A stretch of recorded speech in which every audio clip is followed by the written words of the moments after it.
बिस्मिल्लाहिर्रहमानिर्रहीम, अस्सलामु अलैकुम। आज हम बना रहे हैं बाथू की रोटी। तो उसके लिए हमें जिन चीज़ों की ज़रूरत है वो मैं आपको बता देती हूँ। ये 1 पाव बाथू था जिसको मैंने उबाल के और इसका पानी निकाल लिया। और ये 1 टेबल स्पून है लहसुन अदरक का पेस्ट। ये 1 मुट्ठी भर के है हरा धनिया और इसमें 6 बारीक हरी मिर्चें कटी हुई हैं। कहाँ गुम होंगी, इसी में ही है। अच्छा, और ये 1 टेबल स्पून है कुटी हुई लाल मिर्च, ये 1 टीस्पून है ज़ीरा और ये नमक है हस्बे ज़ायका। ये हमने इसी स्पून से 5 स्पून ये वाले आटा लिया है और ये 1 स्पून हम बेसन ले रहे हैं। और अब इसमें 2 टेबल स्पून मैं ऑयल डालूँगी। पहले इसको अच्छी तरह मिक्स कर लेते हैं। अगर आटा कम लगेगा तो यही वाले स्पून से मज़ीद आटा लेंगे। तो कितना लेंगे वो मैं आपको बताती हूँ। पहले हम इसको अच्छी तरह से मिक्स कर लें। देखो इस तरह से मसल लें दोनों हाथों से। अभी मैंने ऑयल इसमें नहीं डाला है। पहले खुश्क चीज़ों को हम आपस में मिक्स कर लेते हैं। फ़र्ज़ करते हैं कि हमें आटा कम लगेगा तो मैं यही वाला स्पून 1 और डाल दूँगी। लग तो नहीं रहा कि कम लगेगा, लेकिन हो सकता है कम भी हो जाए। जिसे अच्छी तरह हमने मिक्स किया तो मुझे मज़ीद आटे की ज़रूरत हुई तो ये मैंने 2 स्पून और डाले हैं। बस अब इसमें हम डाल रहे हैं ऑयल।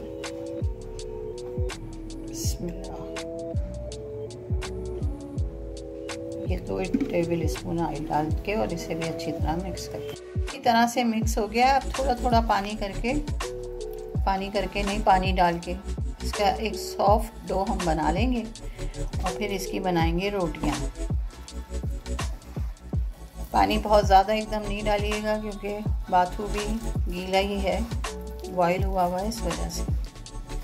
तो ये मज़ेदार सी रोटियां चटनी या अचार के साथ आप इंजॉय कर सकते हैं।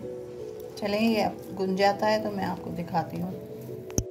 ये आटा गुन रहा है और बिल्कुल सब चीज़ मसाले सही थे, सिर्फ नमक थोड़ा कम था तो वो मज़ीद डाल दिया है। और बस अब ये गुन जाएगा तो थोड़ा इसको रखते हैं 10-20 मिनट ताकि इसकी रोटी अच्छी बने। और इसमें लहसुन का जायका बहुत मज़े का आ रहा है। तो कैसी लगी आपको ये रेसिपी? अगर अच्छी लगी हो तो लाइक, शेयर और सब्सक्राइब करें। ये आटा हमारा गुन चुका है, ये देखें सॉफ्ट है और बहुत अच्छा गुन गया है। बस अब इसकी रोटियां बनाते हैं और आप अभी कुछ देर तो रखते हैं इसको, फिर उसके बाद रोटियां बनाएंगे। इसके बना लें आप पेड़े इस तरह से सारे। इसलिए पेड़े पहले बना लेते हैं ताकि आराम से हम रोटियां बनाते जाएं। बस इस पे हल्का सा आप खुशका लगाइएगा और इसको इस तरह बेल लीजिए तो ये बहुत मज़ेदार सी हमारी रोटियां तैयार होंगी। तवे को थोड़ा ग्रीस कर लेते हैं और ये हम फ्राई करेंगे, लेकिन हल्का हल्का घी डाल के, बहुत ज़्यादा नहीं। तो ये बहुत मज़े की बनती हैं बाथू की रोटियां। तो अगर अच्छी लग जाए आपको ये रेसिपी तो बना के एक बार मेरे कहने से ज़रूर बनाइएगा, तो इंशाल्लाह आपको पसंद आएगी। मुझे तो बहुत पसंद आई और मुझे तो अल्लाह की दी हुई हर चीज़ जो रिस्क है अल्लाह का दिया हुआ, वो तो मुझे वैसे ही बहुत पसंद है। अल्हम्दुलिल्लाह हर चीज़ खाती हूँ और मुझे उम्मीद है कि आप लोग भी मेरे कहने से ये बनाएंगे भी और खाएंगे भी। बस इसी तरह हम ये सारी रोटियां बनाते हैं और फिर आपको दिखाते रहते हैं। ये देखें कैसे बन रही हैं रोटियां फटाफट, क्योंकि सब लोग माशाल्लाह खाने के लिए बैठे हैं तो जल्दी जल्दी हर काम हो रहा है। रोटियां पक रही हैं।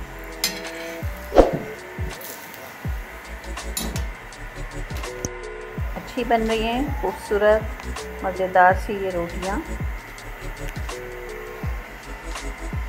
चले जी, इंशाल्लाह फिर मिलते हैं आपसे एक नई रेसिपी के साथ। तब तक के लिए हमें दें इजाज़त और अपना रखिएगा बहुत ख्याल। अल्लाह हाफ़िज़।